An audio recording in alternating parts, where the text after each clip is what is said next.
Entonces, la indicación del registro de asistencia es bien claro. ¿Qué es lo que dice? A partir de las 7:30 van a registrar su asistencia a través del Forms. Ya, eso está sirviendo para que yo pueda corroborar que ustedes están aquí, porque si no se me duermen, se escapan de la reunión y después toda la semana me están escribiendo que no entendieron, que por favor los ayude con la explicación. Entonces, ahora, ya les había dicho, yo los voy a ir llamando, de acuerdo a si veo que tienen que intervenir, y además a partir de las 7:30, ahí les dejo para que se registren a través del Forms. Saben que el Teams también registra su asistencia. Yo descargo la lista y voy viendo, ¿no?, cómo se han registrado ustedes en el Forms. Así que a partir de las 7:30 pueden empezar a registrar allí su asistencia. Listo, ahora vamos a empezar con la clase de hoy. He estado leyendo las respuestas que ustedes han enviado al cuestionario que la universidad plantea. Y a ver, para los pocos, felizmente son pocos, para los pocos alumnos que están pidiendo que se dé un repaso de todo, los invito a que vean los videos que tan gentilmente sus compañeros han grabado y les están pasando. Ahí está todo el resumen. Por cuestiones de tiempo sería muy complicado que yo haga un repaso de todo lo que hasta ahora hemos avanzado. ¿Ya? En cuanto a las preguntas que han habido, algunos de ustedes tienen, de lo que he podido ver, dificultad con dos situaciones. La primera es con respecto a los linfomas. Muchos de ustedes han preguntado cómo hacer la diferencia entre un linfoma Hodgkin de un linfoma no Hodgkin. A ver, primero, me imagino que ya ustedes han avanzado con parte de la aclaración al desarrollar los informes que han presentado, pues una de las respuestas era precisamente que ustedes tenían que elaborar, y allí va nuevamente, un cuadro comparativo. ¿Ya? La indicación era bien clara, un cuadro comparativo. Se entiende que ustedes tenían que elaborar un cuadro en el que vayan señalando distintas características e iban a ir anotando en uno y otro caso. Por ejemplo, tenía que haber puesto linfoma de Hodgkin, linfoma no Hodgkin y al costado edad de presentación. El linfoma de Hodgkin es de presentación sobre todo en niños, el no Hodgkin en edades maduras. Y así ir comparando los diferentes parámetros. Entonces allí ya ustedes tienen parte de esa misma pregunta, ¿no? Han ayudado ya con la respuesta en lo que es la parte clínica, la parte epidemiológica, de cómo se van a diferenciar estos dos tipos de linfomas. En cuanto a la parte histopatológica propiamente dicha, hay diferentes formas en las que podemos diferenciar esos dos linfomas. Uno es la parte netamente morfológica, es decir, la observación de los diferentes tipos de células que conforman cada uno de estos linfomas, y la otra parte viene a ser lo que llamamos ya el apoyo, las pruebas de apoyo diagnóstico en la patología que hoy en día se están desarrollando. Acuérdense, yo siempre les he mencionado que ya en la era de ustedes hemos avanzado en el campo molecular y genético. Y en muchas de las neoplasias el avance ha sido muy grande. Uno de ellos es el linfoma. Entonces hoy en día ya se dispone de una batería, así se llama, una batería de marcadores de inmunohistoquímica que nos permiten ir marcando las células para que podamos decir este es un linfoma de Hodgkin, este es un linfoma no Hodgkin, tipo B o tipo T. ¿Ya? Y también la parte genética. Cuando ustedes han desarrollado precisamente el informe que han presentado, han visto que los linfomas están asociados a muchas alteraciones genéticas. Entonces ya uno va marcando esto en las células y es posible identificar. Ustedes dirán, pero ¿para qué importa hoy en día decir si es un linfoma B con tal o cual alteración? Porque así como ha avanzado la terapéutica, entonces hoy necesitan que cuando se haga el diagnóstico yo les informe a ustedes si este linfoma es de un determinado tipo, porque allí ustedes van a poder disertar si va a responder o no al tratamiento que ustedes le van a aplicar a sus pacientes. Ya hoy en día la terapia inmunológica ha avanzado mucho en el campo de los linfomas. Entonces, ustedes necesitan que nosotros los patólogos les indiquemos estas características para que puedan aplicar el tratamiento más idóneo a sus pacientes. Entonces, hoy en día tenemos esta batería de pruebas inmunohistoquímica. Si ustedes han leído lo de los linfomas, habrán visto, por ejemplo, que el linfoma de Hodgkin se dice que es proveniente de la clona de los linfocitos B, ¿verdad? Entonces marcará, valga la redundancia, marcadores inmunohistoquímicas relacionados con estos linfocitos. ¿Cuáles son? Tenemos a los marcadores CD45, CD68, CD3, CD20, el CAI67 y así varios otros que se emplea. Se hace un panel y de acuerdo a cómo van marcando los linfocitos, entonces podemos nosotros decir, este es un linfoma de tal tipo. Pero eso es más para la parte especializada. Ustedes de repente para que lo reconozcan, sepan qué marcadores se puede emplear para que cuando un patólogo les envíe el informe a ustedes lo puedan interpretar también, ¿ya? Y la otra forma, para el nivel en el que están ustedes, que van a ser médicos generales, sería la parte morfológica, que es muy sencillita. Permítanme, voy a compartir pantalla.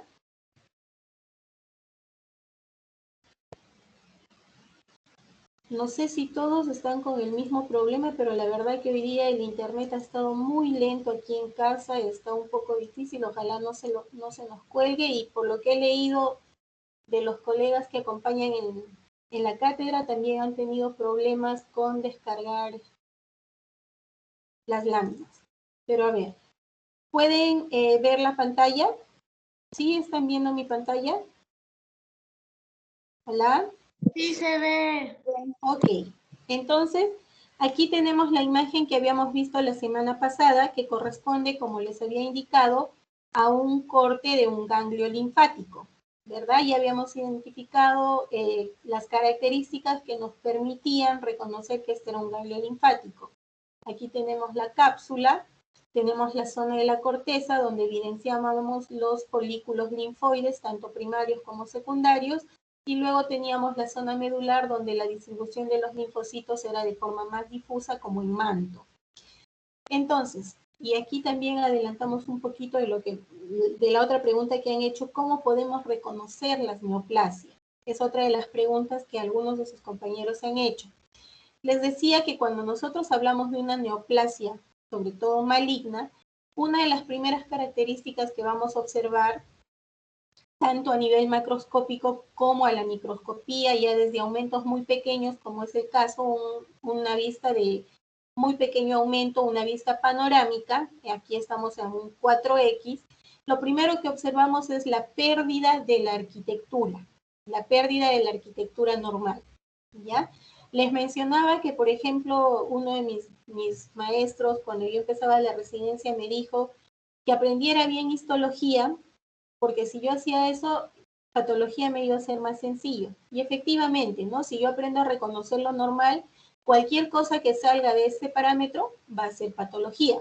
Entonces ustedes van a tener que desempolvar su atlas de histología y ver cómo es la imagen de un ganglio linfoide. Yo les puedo ayudar indicándoles que un ganglio linfoide se debe ver como la parte que estamos viendo acá, ¿ya?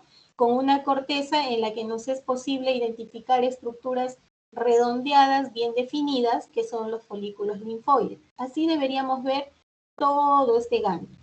Pero nosotros, ¿qué estamos viendo en esta imagen? Les decía, estamos viendo que se ha perdido la arquitectura.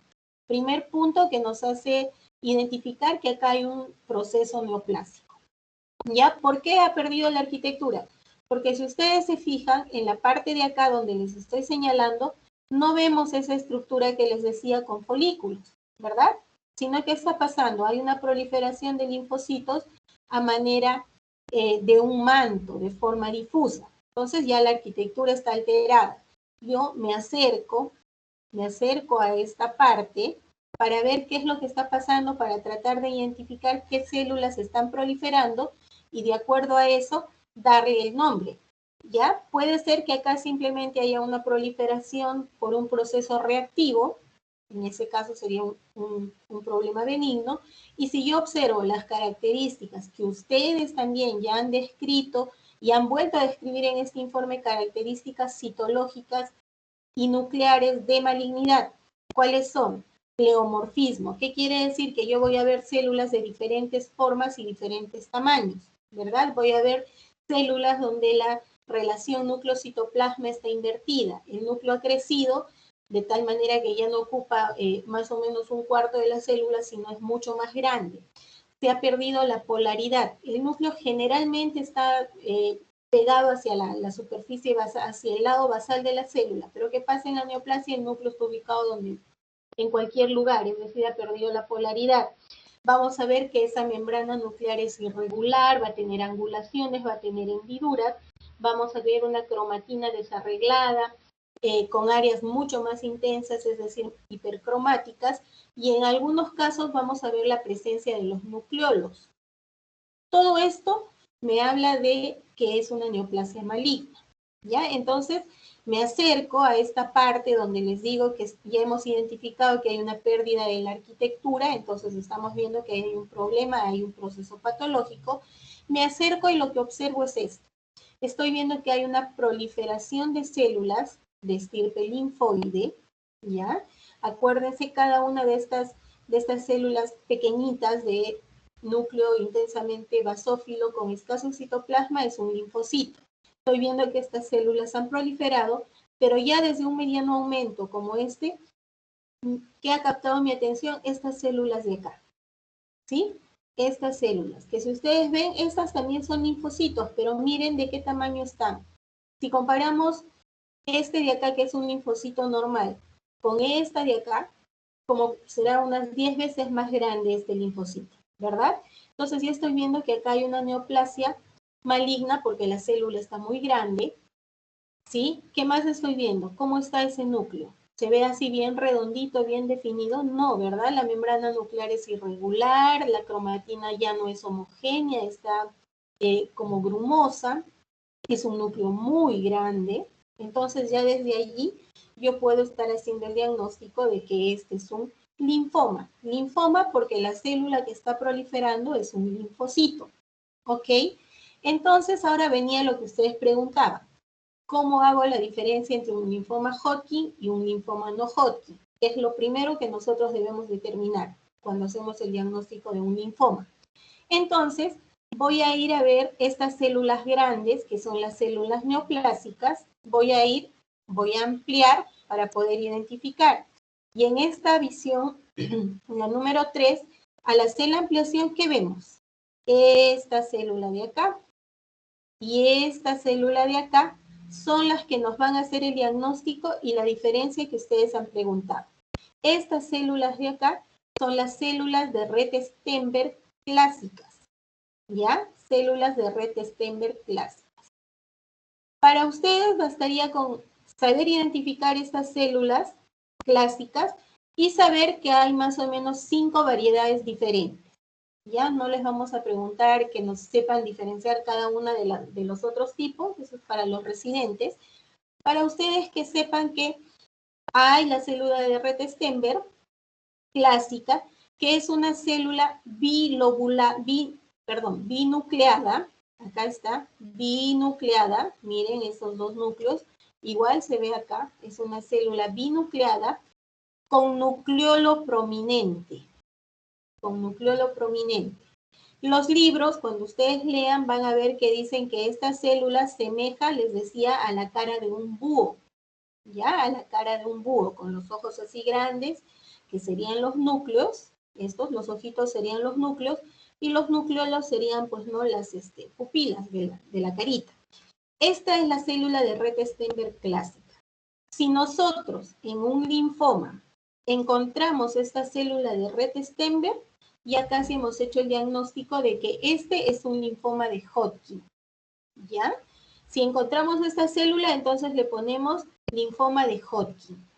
Si nosotros no encontramos esta célula, solo vemos una proliferación de linfocitos pleomórficos con todas las características de malignidad que ya hemos mencionado, entonces estaríamos hablando de un linfoma no Hodgkin. ¿ya? Y ahí ya vendríamos a hacer todo el panel inmunohistoquímico, ya les digo, para que podamos diferenciar si este es un linfoma T, o es un linfoma B, o es un linfoma NK, y de allí empezar a clasificar los subtipos de estos linfomas. Pero contestando su pregunta, ¿cómo diferencia un linfoma Hodgkin de un not Hodgkin?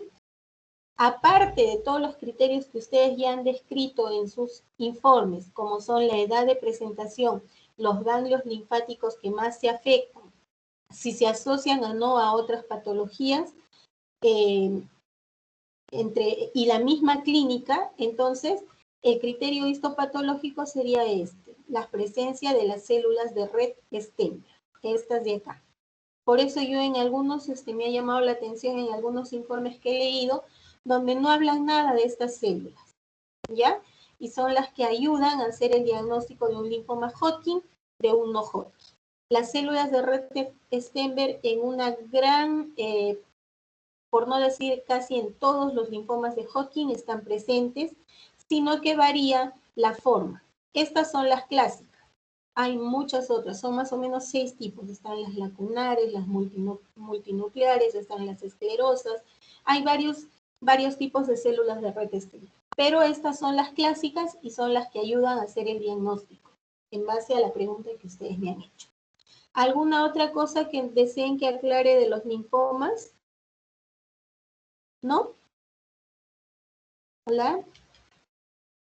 Listo. Si no hay preguntas en cuanto a los linfomas, la otra duda que también he visto en un par de preguntas era respecto del carcinoma gástrico. También decían cómo podemos identificar el carcinoma gástrico. Entonces, a ver, primero vamos a, como en todas las patologías, el mismo sistema que se sigue, este es el gástrico. Es el mismo sistema, hay que tratar de identificar un área de tejido normal. Y de allí esto es bien importante, porque cuando ustedes sean clínicos, al área que se dirijan, que se dediquen a estudiar, tienen que tratar de mandar siempre, nosotros decimos en banderita, una muestra en banderita. ¿Qué consiste? Que no tienen que mandar solo la neoplasia o solo la lesión. Siempre que ustedes manden una biopsia o una muestra, tienen que tratar de incluir un fragmentito del tejido normal, del tejido de apariencia sana. ¿Por qué? Porque esto me va a ayudar a identificar el órgano en el que estoy estudiando. Porque como ustedes bien lo han descrito en sus informes, hay neoplasias que tienen un grado de diferenciación tan baja, incluso llegan a ser anaplásicos, indiferenciados, en los que no es posible identificar el órgano del que sean, o el tejido del que se han originado. Entonces es bien importante eso, ¿ya? Que ustedes manden una muestra en la que pueda haber, aunque sea un pequeño fragmentito de tejido sano, como es el caso de acá. Por acá podríamos decir que es una mucosa más o menos sana. Y esto me va a ayudar a que yo defina el órgano que estoy estudiando, porque si de repente yo me pongo directamente acá, ¿no? Podría, en algún momento no poder identificar el órgano, pero yo miro esta visión panorámica y me permite identificar un fragmentito del órgano que estoy viendo. En este caso, por ejemplo, acá yo puedo identificar que esto es mucosa gástrica. Si yo viera la otra lámina, acá igual tengo un área de tejido más o menos conservado y esto es mucosa del colon. ¿Se dan cuenta lo importante que es? Entonces yo acá identifico que es colon y acá veo una neoplasia, puedo decir que es un carcinoma de colon. Acá igual, veo un fragmentito de mucosa gástrica y acá veo lo que ya hemos descrito, que hay una pérdida de la arquitectura normal de esta mucosa. Miren, la mucosa debería ser así y de repente acá estamos viendo que hay una gran proliferación celular que ha perdido la arquitectura normal de las glándulas del estómago. Entonces estoy hablando de una neoplasia probablemente de estómago. Entonces me acerco y empiezo a evaluar. Acá tengo más o menos un fragmento de mucosa gástrica conservada, ya hay las células, algunas ya tienen atipia maligna, pero más o menos esta es la estructura, si ustedes se acuerdan en sus cabecitas de cuando llevaban histología, esto es más o menos una mucosa todavía conservada del estómago, ¿verdad? Pero ¿qué pasa si llegamos a esta parte?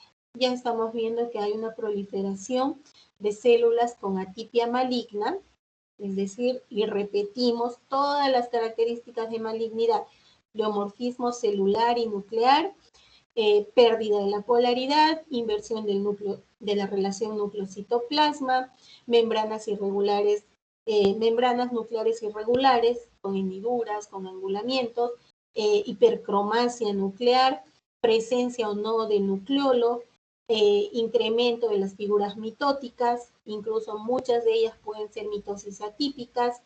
Todas esas características me hablan de que aquí hay una neoplasia maligna. ¿Dónde? Entonces estoy viendo que estas células semejan a las células del estómago, entonces digo que es una neoplasia maligna de estómago. Esto es un carcinoma. Carcinoma porque se está originando de las células epiteliales del estómago, ¿ya? Hay una proliferación de células epiteliales con atipia maligna que tienden a formar o dispuestas en un patrón glandular. Si ustedes están viendo acá, estas células están formando estas estructuras glandulares. Entonces, esto es un adenocarcinoma. Adenocarcinoma. Al estar en el estómago y aparentemente tener las características de células gástricas, es un adenocarcinoma gástrico. ¿Ok? ¿Hay alguna pregunta hasta acá? ¿No? ¿Está claro entonces ahora sí cómo hacer el diagnóstico de carcinoma gástrico y de linfoma? Bueno, entonces si eso está claro, vamos a pasar Doctora, disculpe. Hola, dime. En la tercera imagen hay como unos puntitos moraditos chiquitos. ¿Qué células eran esas, por favor? ¿De cuál me hablas? ¿Del linfoma o del carcinoma gástrico? No, del carcinoma gástrico. En la tercera imagen hay Bien. unos puntitos que están... ¿Eso? Ahí donde está mi puntero. No. Ajá, ese. Ahí. Este de acá son Ajá. linfocitos. Linfocitos. Ay, ya. Acuérdate que en la mucosa gástrica es normal que tú encuentres una determinada cantidad de linfocitos, ¿ya? Y en las neoplasias también, ¿no? Suele haber proceso inflamatorio. Entonces, estas células pequeñas que tú dices son linfocitos. Esta de acá, estas de acá también, mira. Estas de acá son linfocitos. ¿Sí? Ya, doctora. Sí, gracias. Ok, ¿hay más preguntas? ¿No? Ya, entonces vamos a pasar a la clase de hoy día. Y hoy día nos toca desarrollar la práctica número 10. Sí están viendo, ¿verdad? ¿No se ha congelado la pantalla? ¿No? Listo, entonces hoy vamos a pasar a desarrollar la práctica número 10 que corresponde a las enfermedades ambientales y algunas asociadas al tabaquismo. En la primera lámina que vamos a ver corresponde a un corte de pulmón, ¿ya? A un corte de pulmón, acá está. Ya ustedes se acuerdan, hemos dicho que reconocemos que esto es pulmón por estas estructuras de acá, que vienen a ser los alveolos. Ya este alveolo ya está patológico, pero es, digamos, la parte donde hay tejido más sano. Cada uno de estos espacios son los alveolos que van a estar tapizados por células epiteliales de dos tipos, los neumocitos 1 y los neumocitos 2, ¿ya?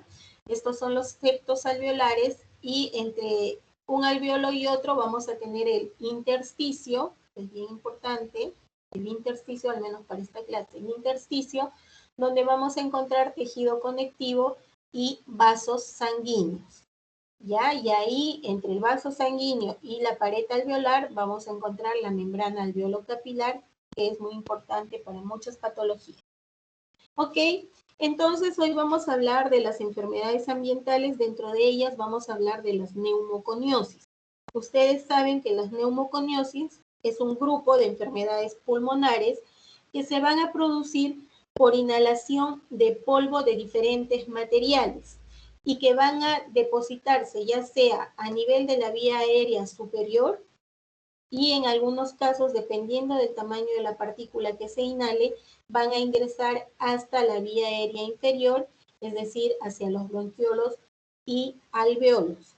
Y van a desarrollar, como toda partícula extraña que ingresa a nuestro organismo, van a desarrollar en el huésped una reacción inflamatoria. ¿Ya? Entonces, esto es la neumoconiosis. Es una enfermedad que se va a producir por la inhalación de partículas de polvo de diferentes materiales y la reacción inflamatoria que se va a producir en el huésped.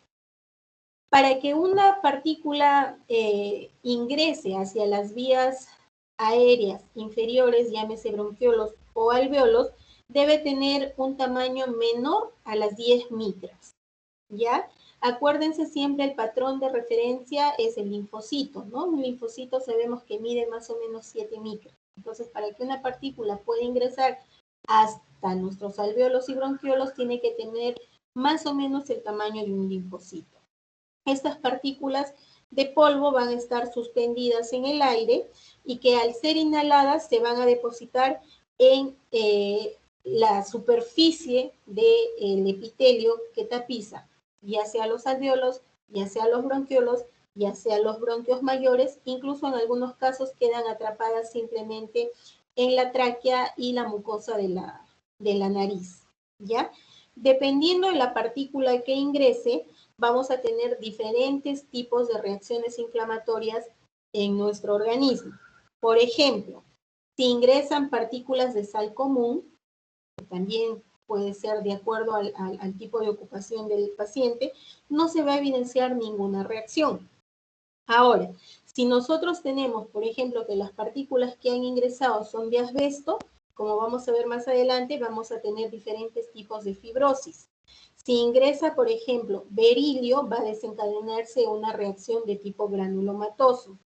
Si ingresa, por ejemplo, el humo del cigarrillo, que es lo que produce en nuestro organismo, produce cuadros de bronquiolitis, es decir, afecta el epitelio bronquiolar, como vamos a escribir más adelante.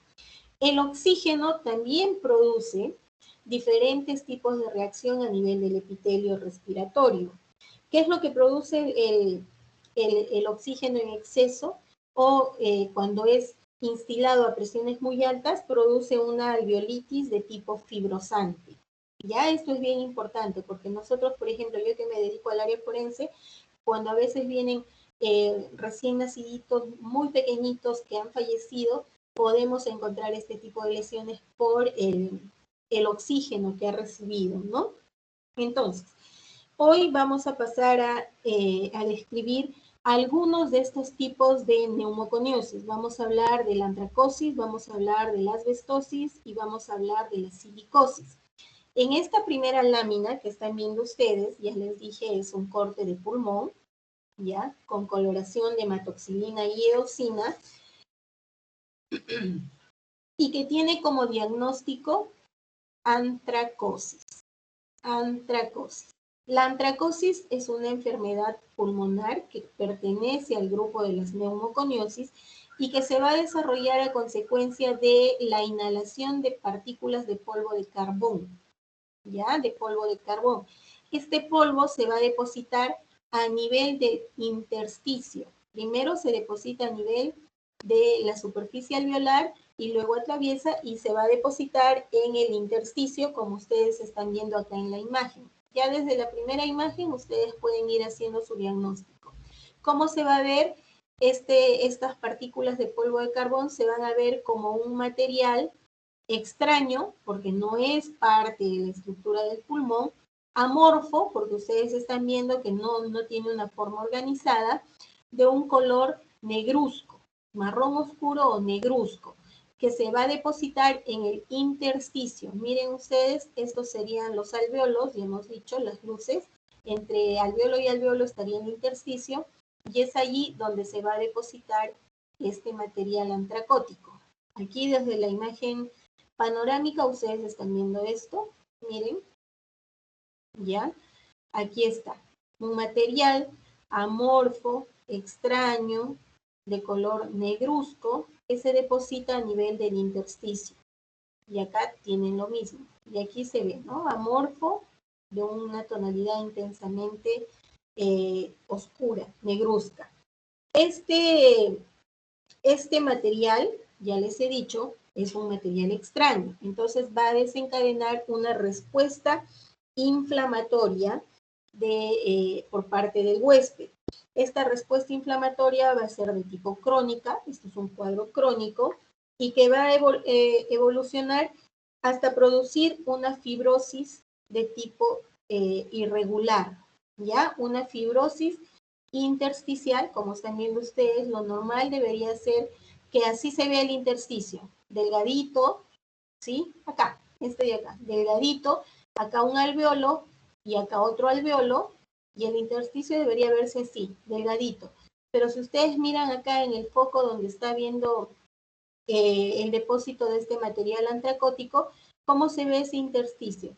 Se ve más ancho, ¿verdad? ¿Por qué? Porque hay una fibrosis intersticial difusa.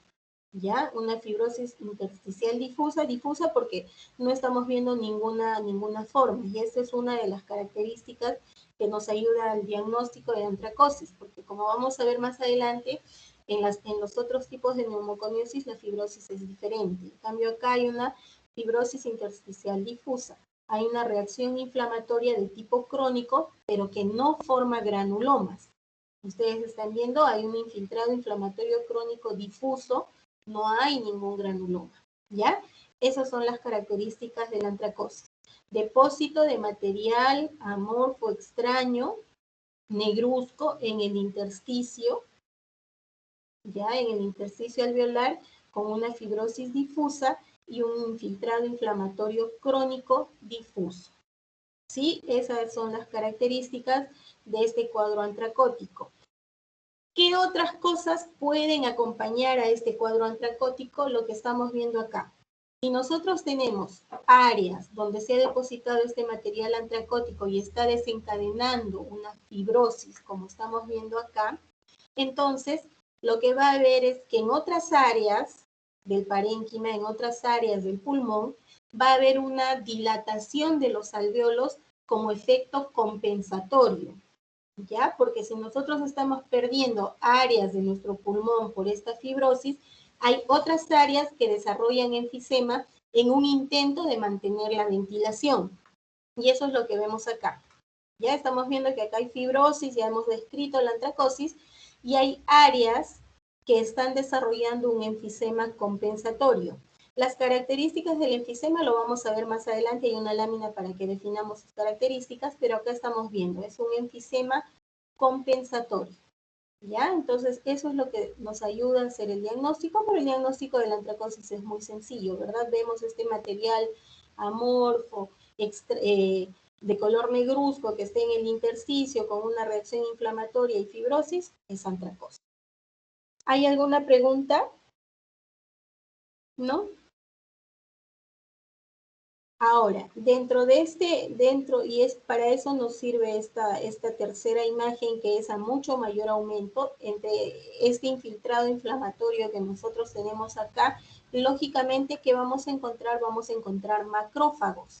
¿Ya? Vamos a encontrar macrófagos, probablemente todo esto es un macrófago que está fagocitando este polvo de carbón, este material antracótico, y que bueno, pues no, por eso se observa así grande con el material antracótico dentro de su citoplasma. ¿Dónde se desarrolla primariamente? ¿Dónde podemos encontrar con mayor frecuencia esta antracosis? Más o menos a nivel de la bifurcación de los grandes bronquios. ¿Ya? Incluso esta antracosis puede avanzar. Estos macrófagos que han fagocitado este material antracótico van a migrar hacia los nódulos linfoides y también podemos encontrar antracosis en los ganglios linfáticos regionales. ¿Ya? Entonces, ese es el diagnóstico de la antracosis. ¿Hay alguna pregunta respecto de esta lámina? ¿No? Entonces, avanzamos. La siguiente lámina que ustedes tienen acá, a ver, nuevamente y acá se ve mucho mejor conservado. El diagnóstico de órgano de esta lámina también es pulmón. Aquí en esta parte donde les estoy señalando, ustedes tienen tejido pulmonar más o menos conservado. Cada uno de estos espacios que están delimitados por una pared delgadita vienen a ser las luces alveolares, ¿ya? Cada uno de estos. Si nosotros aprendemos a reconocer estas estructuras, entonces ya podemos hacer el diagnóstico de que esto es pulmón. Si pudiéramos ver un bronquio, el diagnóstico sería mucho más sencillo, pero en la lámina no se ve un bronquio, sino estamos viendo los alvéolos. También está con coloración de hematoxilina y eosina, y entonces vamos a ver en esta visión panorámica nuevamente que ya la estructura de este tejido pulmonar está alterada, ¿verdad? Porque nosotros deberíamos ver todo esta lámina como esta parte de acá que les estoy señalando. Deberíamos ver luces alveolares con paredes delgaditas, ya les digo por ahí, algún bronquiolo. ¿Y qué es lo que estamos viendo acá? Nosotros estamos viendo que en esta parte hay una proliferación de tejido fibroso, ¿sí? Miren, están viendo que hay áreas donde ha proliferado el tejido fibroso que incluso tiende a formar nódulos, ¿verdad? Entonces ya desde esta imagen tan lejana para ustedes, que es una visión panorámica, ya podemos ir haciendo el diagnóstico. Hay una pérdida de la arquitectura porque lo que estamos evidenciando es que hay una fibrosis, es decir, hay proliferación de tejido conectivo, de tejido fibroso, que tiene un patrón nodular. Entonces nos acercamos para ir a estudiar esa alteración, esa zona alterada, y efectivamente eso es lo que vemos. Miren, hay proliferación de tejido fibroso que tiene un arreglo nodular, es decir, está formando nódulo. Entonces, podemos hacer el diagnóstico de una silicosis. Esta es una lámina que tiene el diagnóstico histopatológico de silicosis. La silicosis es una enfermedad que está dentro de las neumoconiosis y se produce por inhalación de polvo de sílice, ¿verdad? ¿Qué es lo que va a desarrollar como respuesta este tipo de polvo? Va a haber una fibrosis progresiva, que es lo que estamos viendo acá en la lámina, una fibrosis progresiva que va a tener un patrón nodular, va a tender a formar nódulos más o menos de 1 a 2 milímetros de tamaño, va a tener una reacción inflamatoria, va a desencadenar una reacción inflamatoria de tipo granulomatosa. ¿Ya? Estos nódulos van a tener una reacción crónica de tipo granulomatosa, cuyo centro, cuya área central se va a hialinizar. Esa es la característica de la silicosis. Hay una fibrosis progresiva con reacción granulomatosa con área central hialinizada. ¿Sí? ¿Por qué? Porque hay depósito de polvo de cuarzo. El polvo de cuarzo, para que el cuarzo ingrese hasta nuestros alvéolos, debe tener un tamaño más o menos de 0.5 a 5 micros. Tiene que ser muy pequeñito. Me imagino eso ya lo han visto en la teoría. Entonces, ¿qué es lo que vamos a observar? Les decía, vamos a observar los nódulos silicóticos, que son los que ya hemos descrito, que miden más o menos entre 1 y 2 milímetros, eso es lo patognomónico, que pueden en el tiempo ir aumentando de tamaño muy lentamente, porque estos son cuadros muy crónicos. Acuérdense, estos nódulos pueden llegar a crecer, como les digo, en el tiempo y pueden llegar a unirse, pueden llegar a confluir. Si eso sucede, entonces las áreas de tejido que van quedando acá en medio de los nódulos van a tener un colapso de los vasos sanguíneos. Y si ya no hay vasos sanguíneos que nutran a este parénquima, entonces lo que se va a producir es una necrosis y estos nódulos van a tender a cavitarse. Ya pueden en cuadros muy avanzados, en cuadros crónicos, pueden evolucionar hasta formar lesiones cavitarias. Ya, yo no sé si ustedes, creo que sí, que en los últimos ciclos van a rotar para que vean, en la morgue se ve mucho estas lesiones cavitarias. ¿Ya? Entonces, estos nódulos, ya les dije, son los nódulos silicóticos que van a tener el área central hialinizado. Estos nódulos en el tiempo pueden ir creciendo y al crecer van a ir colapsando los vasos sanguíneos que están nutriendo este parénquima. Y si ya no hay vaso sanguíneo que nutra, les dije, va a haber necrosis. Cuando hay necrosis, estos nódulos, estos conglomerados nodulares, van a tender a formar cavidades. ¿Ya? Les dije que aquí, a diferencia de la antracosis, lo que vamos a ver es un patrón inflamatorio de tipo granulomatoso. Reacción inflamatoria crónica de tipo granulomatoso. El diagnóstico, lógicamente, se hace al poder visualizar el polvo de cuarzo, que es posible mediante microscopía con luz polarizada, que no es el caso. Entonces, cuando uno tiene este tipo de microscopía, puede evaluar, puede evidenciar este polvo de cuarzo y el diagnóstico es sumamente sencillo.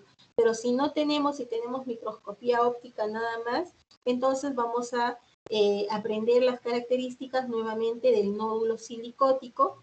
¿Sí? Estos son los nódulos silicóticos, ya le digo, son fibrosis que van a tender a formar nódulos con una reacción inflamatoria crónica de tipo granulomatoso y el área central hialinizada. ¿Sí? Entonces, si esto avanza, les he dicho, forman un conglomerado de cuerpos, de nódulos silicóticos y que puede llegar incluso a formar cavidades. Además, en el tiempo, cuando estos nódulos van avanzando, van evolucionando en cuanto a su cronicidad, puede tener áreas de calcificación distrófica. También es posible que estos histiocitos cargados con este polvo de cuarzo migren hacia los nódulos linfoides regionales y se puede observar este tipo de lesiones también en los ganglios linfáticos regionales. También se dice que hay una diseminación hematógena de estos histiocitos, por tanto, podrían llegarse a ver estos nódulos silicóticos en otras partes del cuerpo, ¿ya? Por una diseminación hematógena. En cuanto a la patogenia de esta enfermedad, se postula que hay dos teorías, me imagino ustedes ya lo han visto en la teoría, pero se dice que uno es la teoría de la solubilidad y la otra es la teoría de la superficie.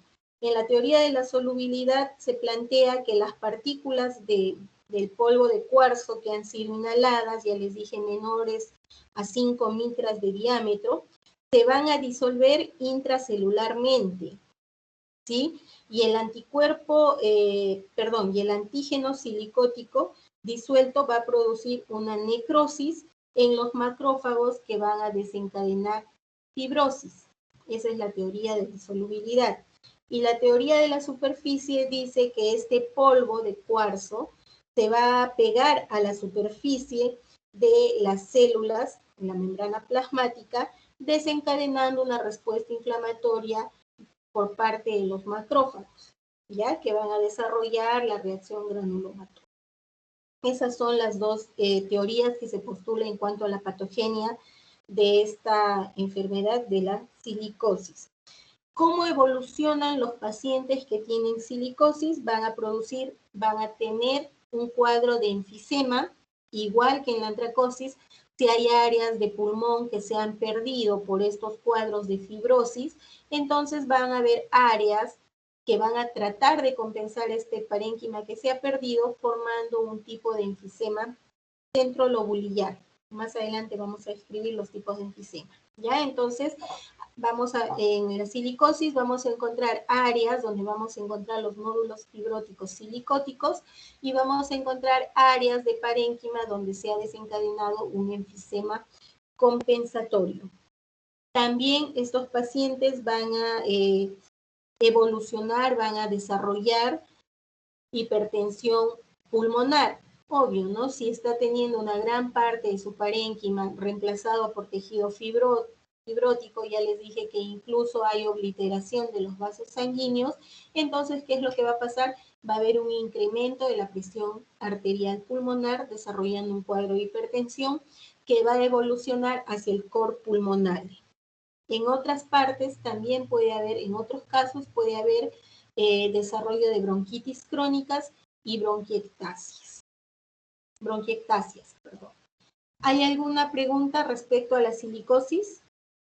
¿Están claros los criterios de diagnóstico? Es diferente, ¿verdad? De la antracosis. En la antracosis la fibrosis es difusa, en cambio acá la fibrosis va a tender a formar nódulos, ¿ya? En la antracosis hay infiltrado inflamatorio difuso de tipo crónico, en cambio acá hay infiltrado inflamatorio crónico, reacción inflamatoria crónica de tipo granulomatosa con abundantes histiocitos, y el área central de estas lesiones, de estos nódulos silicóticos, va a estar hialinizado. ¿Hay alguna pregunta? ¿No? Entonces avanzaremos. En esta tercera lámina también vamos a ver una enfermedad que pertenece al grupo de las neumoconiosis. Nuevamente, el diagnóstico de órgano de esta lámina, ya ustedes lo han reconocido, esto también es tejido pulmonar, es pulmón. Acá estamos viendo los alvéolos con sus paredes delgadas. Y esta parte de acá correspondería a lo que es la pleura. Acuérdense, la pleura es una membrana fibrótica que va a cubrir la superficie de los pulmones. Tiene dos capas, tiene la capa parietal que queda pegada a la cavidad torácica y la pleura visceral, que es la que está adherida al pulmón. Esta capa está constituida por tejido fibroso, tapizada por una capa de células epiteliales, que en este caso son células mesoteliales, ¿ya? Eso es la pleura. Entonces deberíamos de verla como una capita, lamentablemente la imagen no ha salido, pero es una capa muy delgadita que incluso en muchas oportunidades ni se llega a identificar bien. Entonces, ya desde acá, desde esta visión panorámica, desde esta visión a menor aumento, si ustedes se acuerdan su imagen de pulmón, y que además ya les he mencionado, la pleura debería verse muy delgadita, muy finita. Pero ¿qué estamos viendo acá?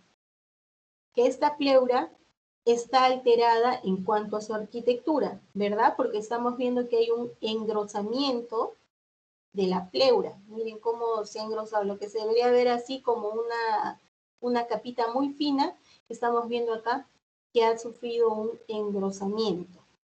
Entonces nos acercamos y ¿qué es lo que vemos? Estamos viendo que en esta pleura está habiendo proliferación de tejido fibroso. Ustedes están viendo acá proliferación de tejido fibroso. Con eso entonces nos vamos a acercar al diagnóstico de una asbestosis. ¿Ya? La asbestosis es una enfermedad que forma parte de lo que son las neumoconiosis, que se produce por la inhalación de partículas de polvo de asbesto.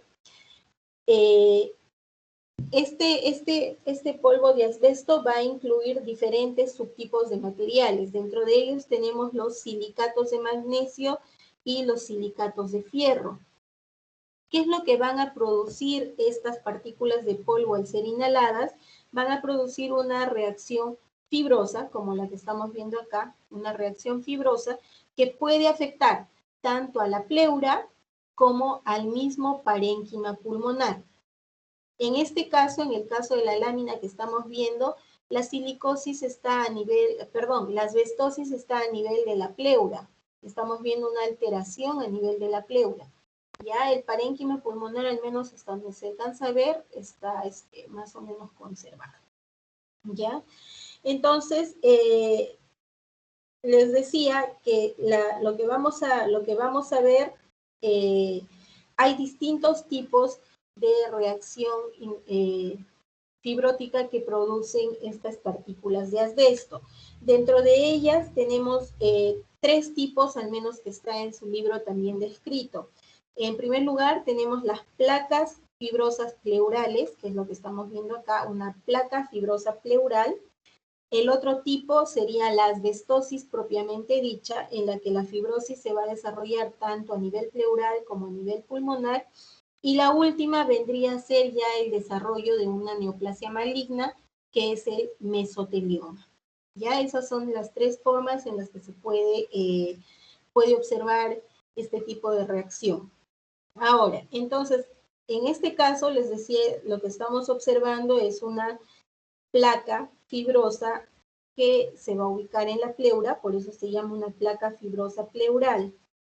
Esta va a afectar fundamentalmente a la pleura parietal, con menor frecuencia a la pleura visceral, que es lo que estamos viendo acá, es la pleura visceral porque está adherida al parénquima pulmonar. Acuérdense, acá estamos viendo pulmón.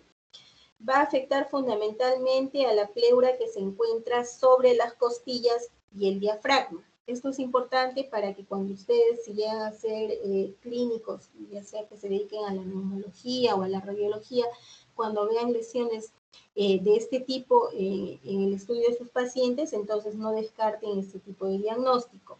Generalmente son lesiones bilaterales, bien delimitadas, así es como se ve en la macroscopía. Digamos, ustedes son cirujanos de tórax, son neumólogos o son radiólogos, van a ver eso, van a ver un engrosamiento a manera de una placa que va a afectar fundamentalmente la pleura parietal, pero también puede afectar la pleura visceral, fundamentalmente en las zonas que están sobre las costillas o sobre el diafragma.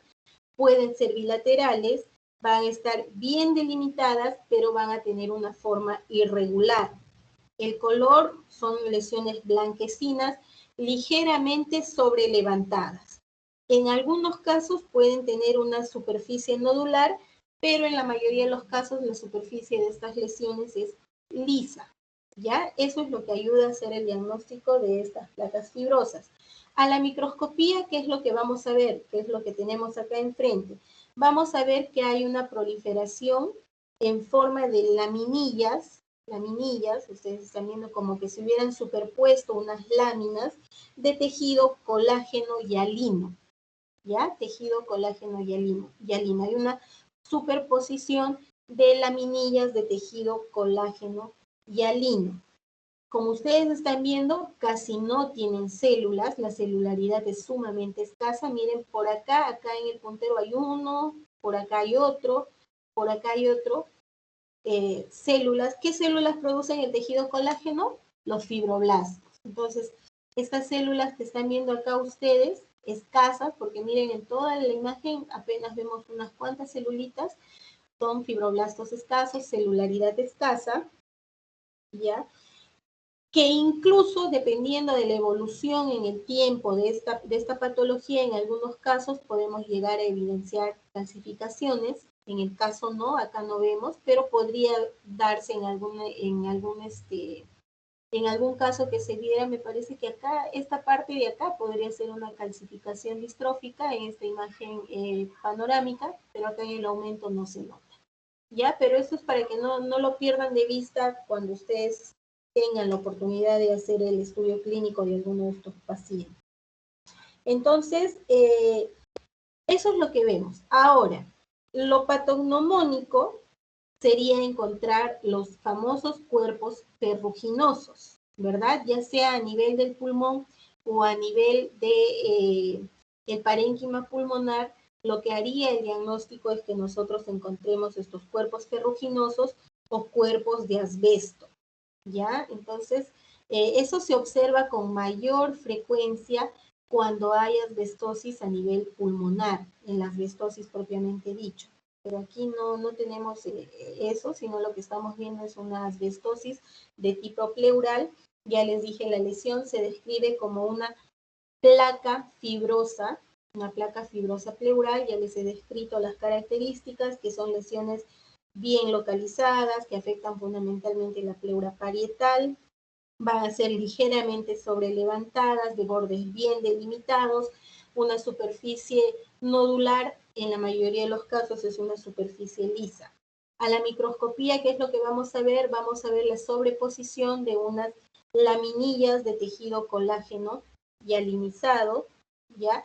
Con escasa celularidad, como les he demostrado. Miren, casi es exclusivamente tejido colágeno, que en algunos casos puede haber incluso calcificaciones. Si esta asbestosis estuviera afectando el parénquima pulmonar, tendríamos que observar, además de este tipo de lesiones, ya les dije, a los cuerpos ferruginosos o cuerpos de asbesto. ¿Sí? La evolución, ¿cómo evolucionan estos pacientitos? Como es de esperar, evolucionan hacia una fibrosis pulmonar, Por lo tanto, vamos a encontrar lo mismo que en las otras neumoconiosis, vamos a encontrar áreas de enfisema compensatorio, ¿ya? Porque acuérdense, si hay áreas que se han perdido por la fibrosis, entonces el cuerpo intenta compensar esta falta de parénquima pulmonar dilatando otras, por lo que llegamos al enfisema. Entonces, igual que en el caso de la silicosis, estos pacientes van a evolucionar hacia la insuficiencia respiratoria aguda. Obviamente, si no tienen parénquima para respirar, van a ir hacia la insuficiencia respiratoria. Va a haber un incremento de la presión arterial pulmonar. Pueden llegar a ser cor pulmonale. Y luego, además, en nuestro medio, estas asbestosis están muy asociadas al desarrollo de tuberculosis, ¿ya? Sobre todo cuando esta asbestosis afecta el pulmón, entonces puede asociarse en un gran porcentaje de casos con cuadros de tuberculosis. ¿Hay alguna pregunta? ¿No? ¿No hay preguntas respecto a las Profesora, yo neumoconiosis? tenía una pregunta. Dime. ¿Cuál era lo que señaló la presencia de tejido fibrótico? Acá en esta lámina, Sí, señaló que había fibrosis, de tejido fibrótico, presencia. todo esto es el tejido fibrótico. Toda esta placa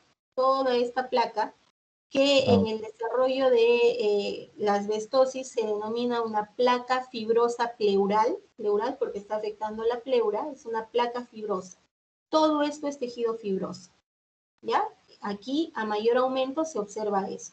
Les decía que aquí esta placa fibrosa es tejido fibroso, pero que el libro lo describe como una superposición de laminillas de tejido colágeno. Pero acuérdense que el colágeno forma el tejido fibroso.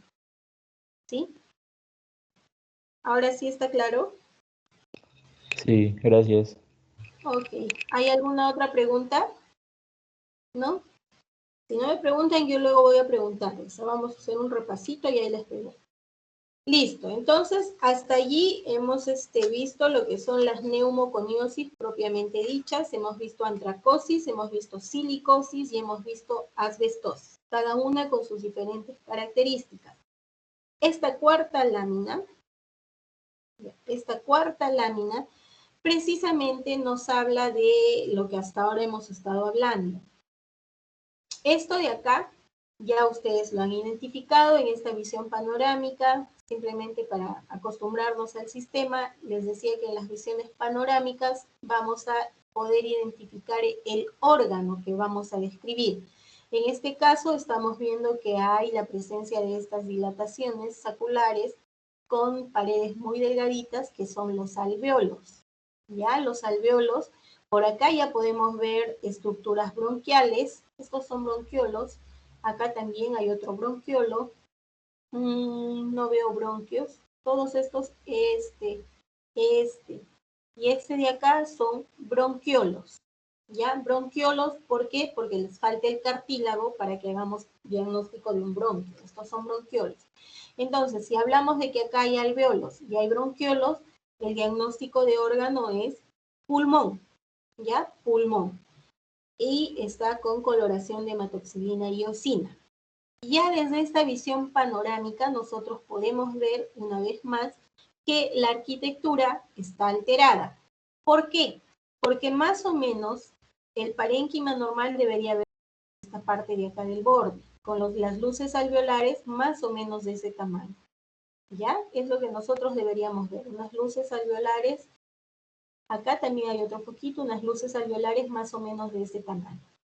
Pero si ustedes ya desde esta visión panorámica están viendo, miren, ¿qué ha pasado con estos espacios alveolares? Miren el tamaño que tiene.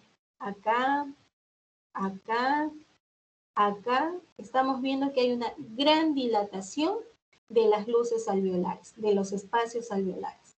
Acá, acá, por acá mismo, por acá, igual están yendo en ese camino. Entonces ya la arquitectura se ha distorsionado, estamos viendo que hay una dilatación de los espacios alveolares, determinamos esta zona de acá y nos acercamos para verlo a mayor aumento. Acá estamos viéndolo a un mediano aumento. Y acá ya podemos diferenciar con mayor claridad. más o menos. Un alveolo normal debería verse como este de acá, que está en el puntero, estos de acá. Pero ¿qué está pasando acá? Miren, nuevamente estamos viendo que hay una gran dilatación del espacio alveolar con ruptura de los septos alveolares.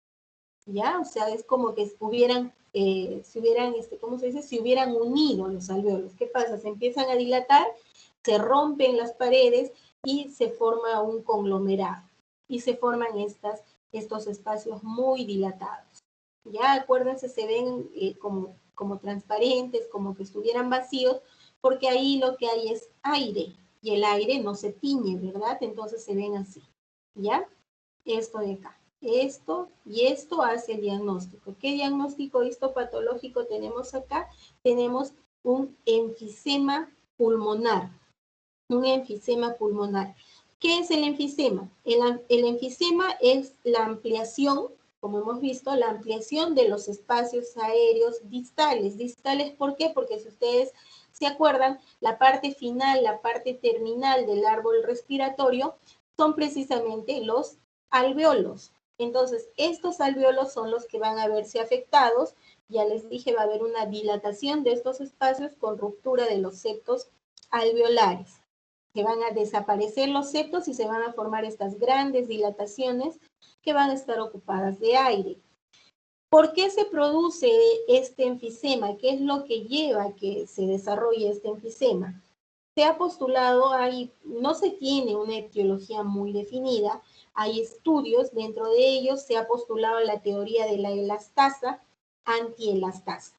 Acuérdense, la elastasa es una proteína que está formando parte de la misma pared alveolar. Entonces, ¿qué sucede? Esta elastasa va a estar formada por fibras elásticas, ¿ya? Las cuales van a ser degradadas por algunas enzimas elastolíticas endógenas. ¿Cuál es? Es la elastasa. Esta va a ser producida por los polimorfonucleares y los macrófagos, ¿sí? Entonces, esta es la teoría más aceptada, de la elastasa y antielastasa. Entonces, que se degradan las fibras elásticas de las paredes alveolares por parte de una enzima que es la elastasa, que va a ser producida por los polimorfonucleares y los macrófagos. Además, también se dice, y aquí viene ya, esta es otra teoría, se dice que hay un déficit de una proteasa inhibidora de esta elastasa. Esta proteasa, el déficit de esta proteasa está asociada a alteraciones genéticas, ¿ya? Se dice que está asociado con un gen anormal PIZ. Lo normal debería ser que tengamos el gen PIA, pero en los que tienen el gen PIZ, entonces se dice que hay un mayor desarrollo de este enfisema pulmonar. Acuérdense, les decía que ya ustedes están en la era genética, en la era molecular, entonces ya todas las patologías tienen su explicación a este nivel. Igual el enfisema. Se dice que cuando hay individuos que tengan este gen anormal, lo que van a tener es menor desarrollo de esta proteasa inhibidora de la elastasa. Entonces, si no se inhibe a esta enzima, va a haber un desarrollo de esta patología.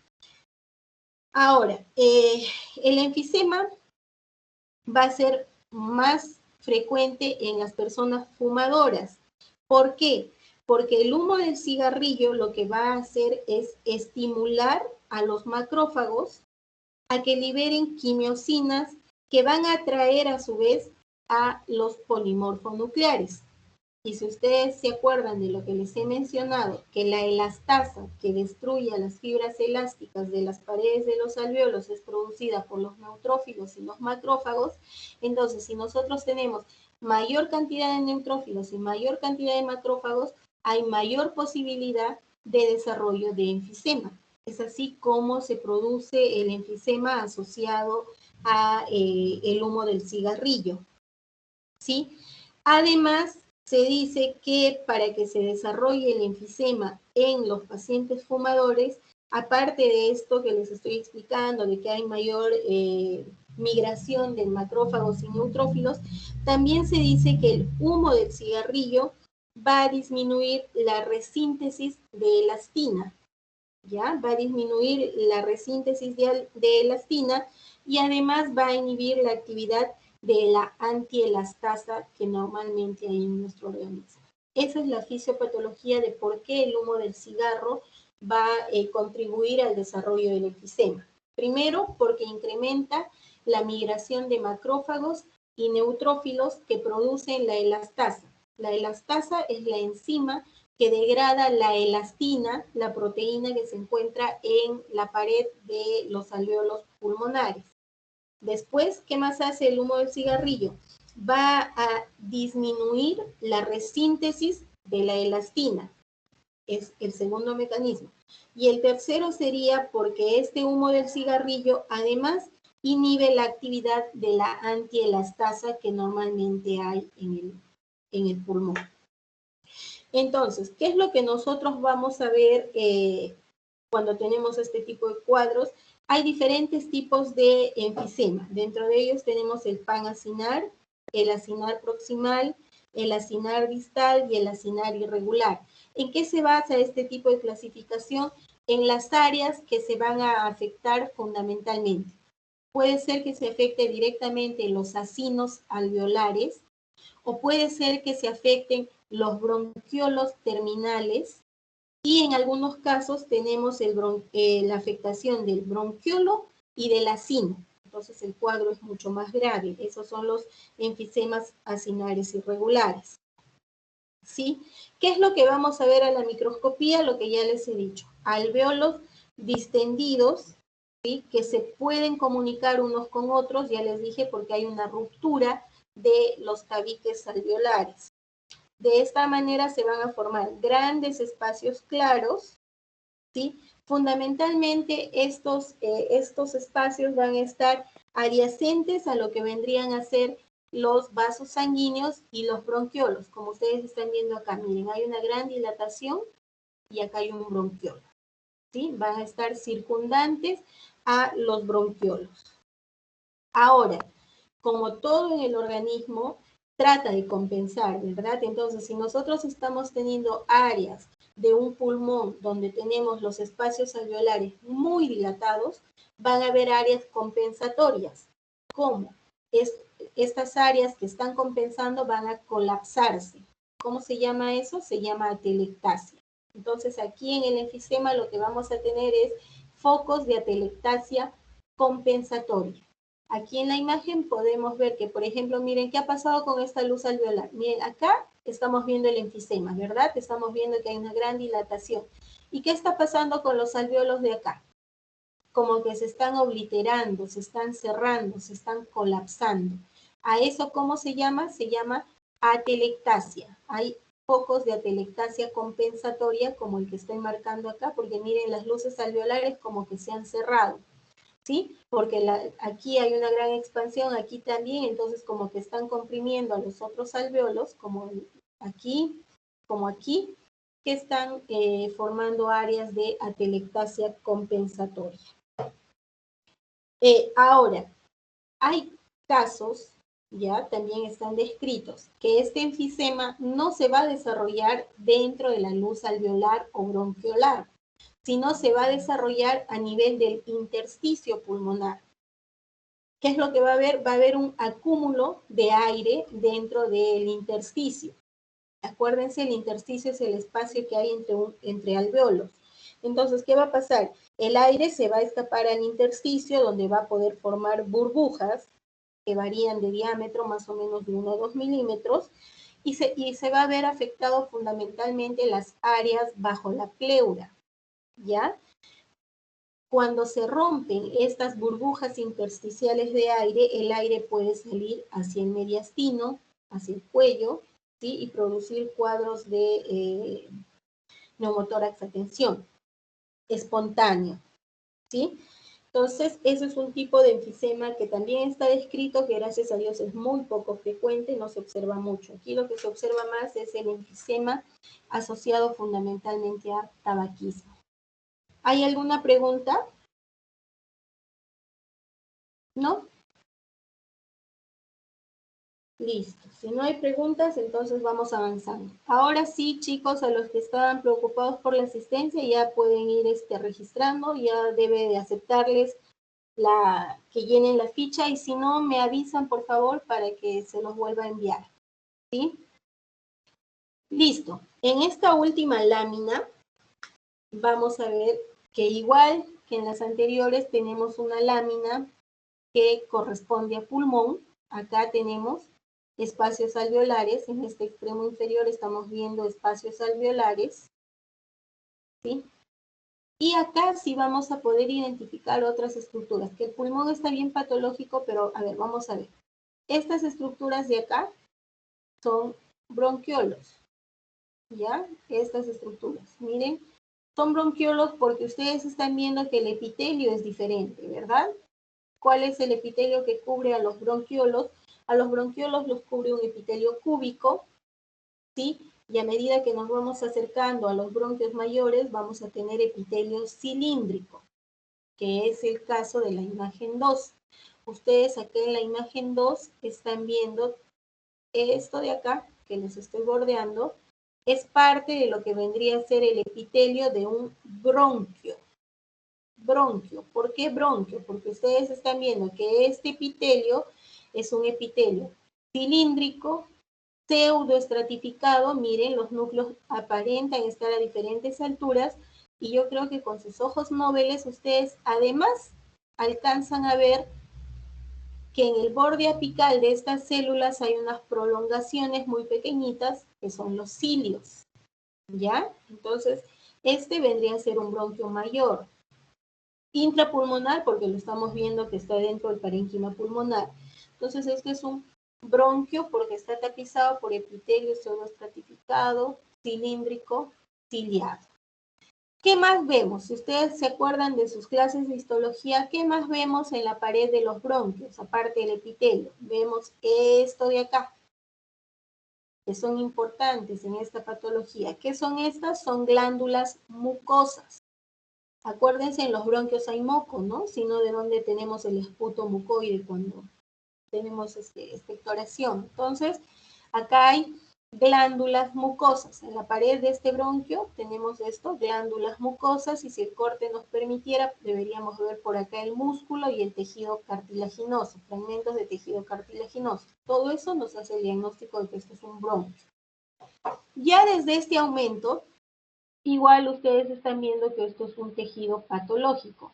¿Qué es lo que vemos acá en gran cantidad en la imagen panorámica? Están viendo que hay hemorragia. Miren qué cantidad de eritrocitos extravasados. Si se acuerdan ustedes de las láminas que vimos en las primeras clases, veíamos eritrocitos extravasados que nos hacían el diagnóstico de hemorragia. En este caso, estos eritrocitos me parece que están incluso dentro de la luz del bronquio, porque miren, por acá va el epitelio del bronquio, ¿sí? El epitelio del bronquio, y estos eritrocitos están dentro de la luz del bronquio.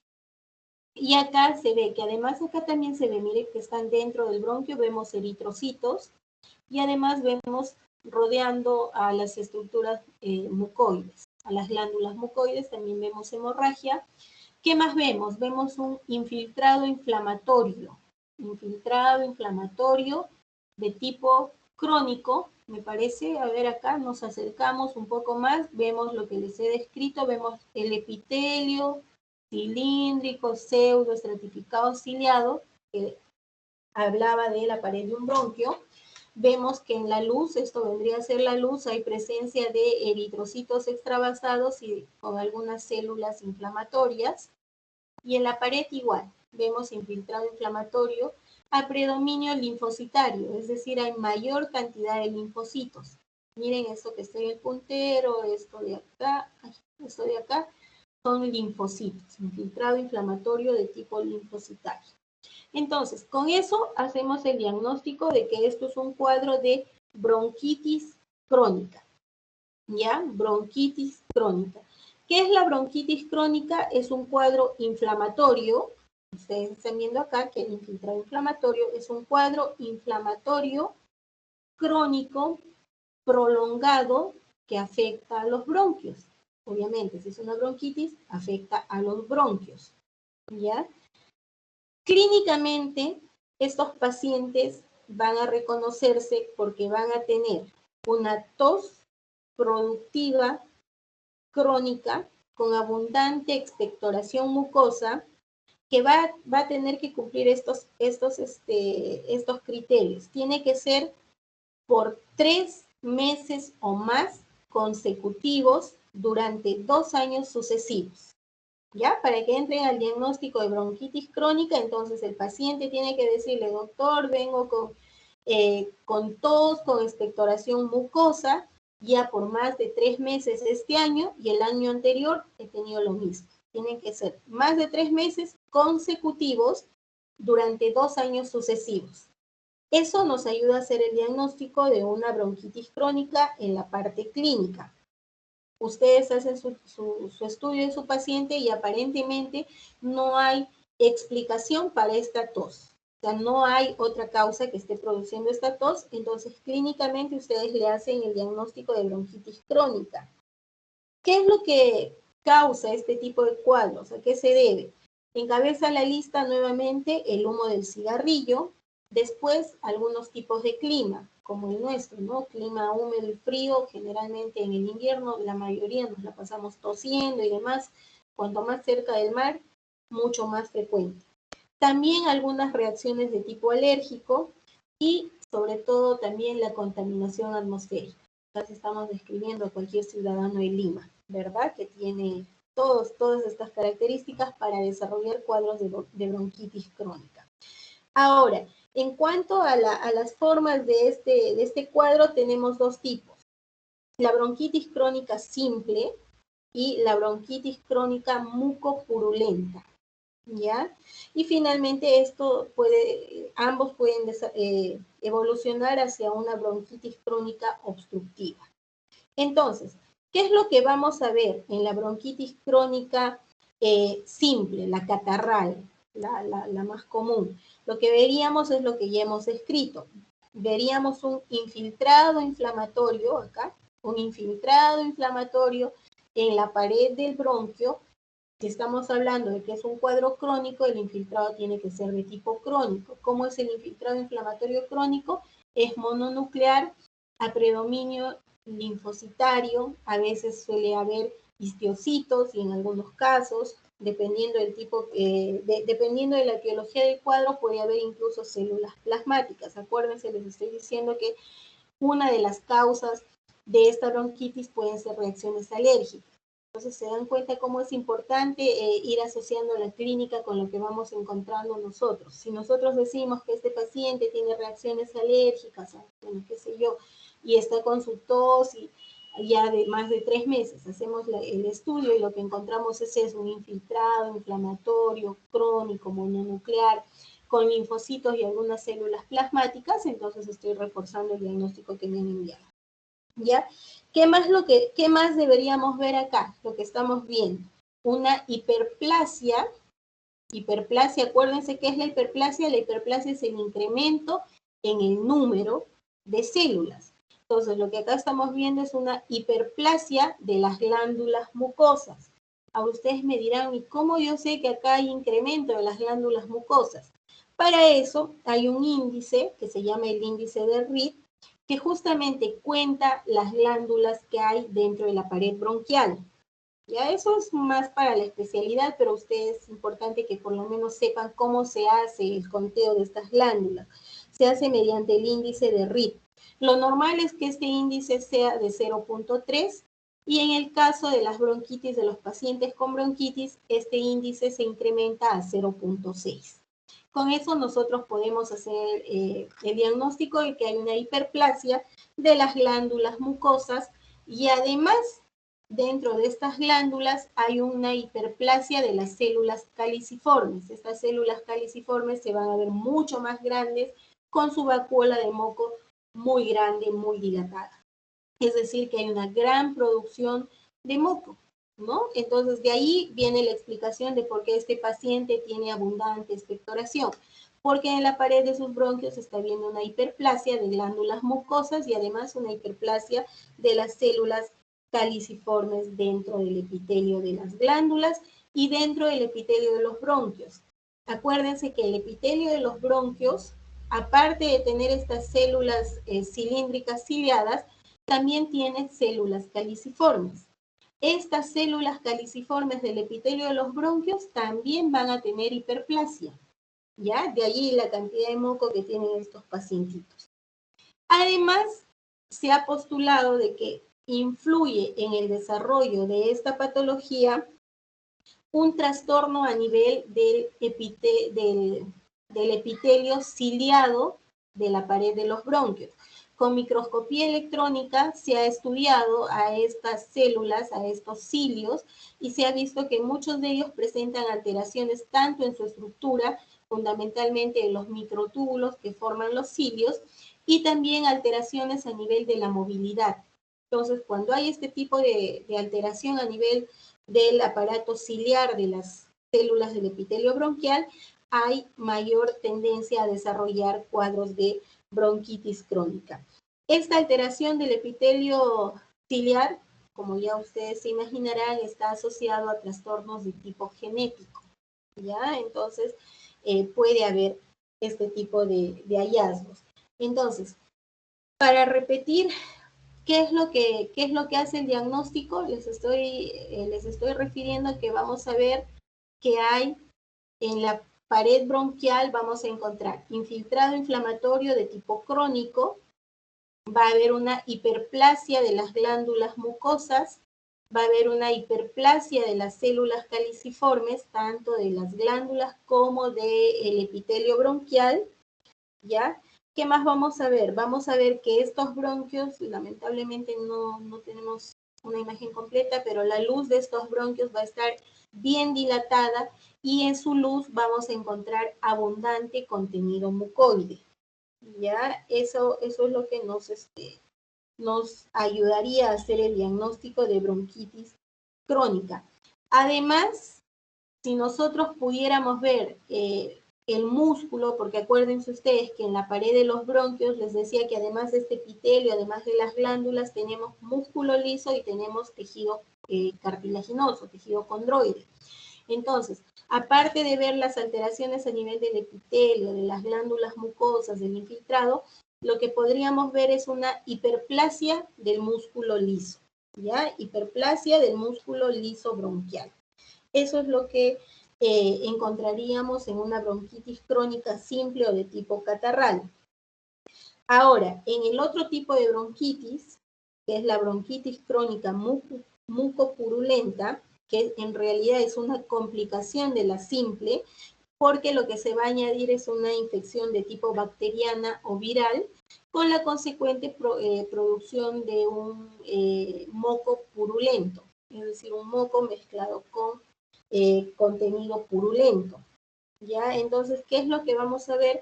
Aparte de todo lo que ya hemos descrito, veríamos que además va a haber una hiperplasia del epitelio bronquial. ¿Ya? En la forma mucopurulenta vamos a ver, además de lo que ya hemos descrito, hiperplasia del epitelio bronquial y que incluso en algunas partes pueden encontrarse focos de metaplasia.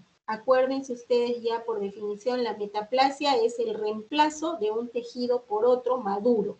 ¿Ya? Entonces acá, si estamos viendo que el bronquio tiene epitelio de tipo cilíndrico pseudoestratificado, en las bronquitis crónicas mucopurulentas, lo que vamos a ver es que este epitelio se va a transformar en epitelio escamoso. Quiere decir que va a haber hiperplasia epitelial con focos de metaplasia escamosa. ¿Sí? Y además, al infiltrado inflamatorio que ya habíamos descrito, que era rico en linfocitos, por ahí histiocytos, por ahí células plasmáticas, se van a añadir eosinófilos, ¿ya? En algunos casos muy avanzados de este tipo de bronquitis mucopurulenta, incluso el cuadro es tan severo que llegan a haber áreas de erosión en el epitelio bronquial, es decir, se está perdiendo el epitelio. Van a haber áreas de metaplasia, áreas de erosión, y esto va a evolucionar hasta formar una reacción granulomatosa cicatrizal, ¿ya? Porque si se ha erosionado ese epitelio bronquial, tiene que repararse, ¿verdad? Tiene que curarse. ¿Y cómo se cura? Formando una reacción granulomatosa de tipo cicatrizal. Si se produce esto, entonces el cuadro va a evolucionar hacia una bronquitis atrófica. ¿Qué es lo que vamos a ver en la bronquitis atrófica? Vamos a ver que hay fibrosis a nivel de la submucosa. Y ahí ya, bueno, se distorsiona toda la arquitectura del bronquio, ¿verdad? Y los pacientes van a tener complicaciones, es decir, van a ir hacia los cuadros ya de EPOC. Acuérdense, el EPOC es un conjunto de enfermedades que se llama enfermedad pulmonar obstructiva crónica, ¿no? Que evolucionan hacia la insuficiencia respiratoria y otras complicaciones. ¿Hay alguna pregunta respecto de esta enfermedad? ¿No? ¿No hay preguntas? No sé si han entendido o se han distraído, pero bueno.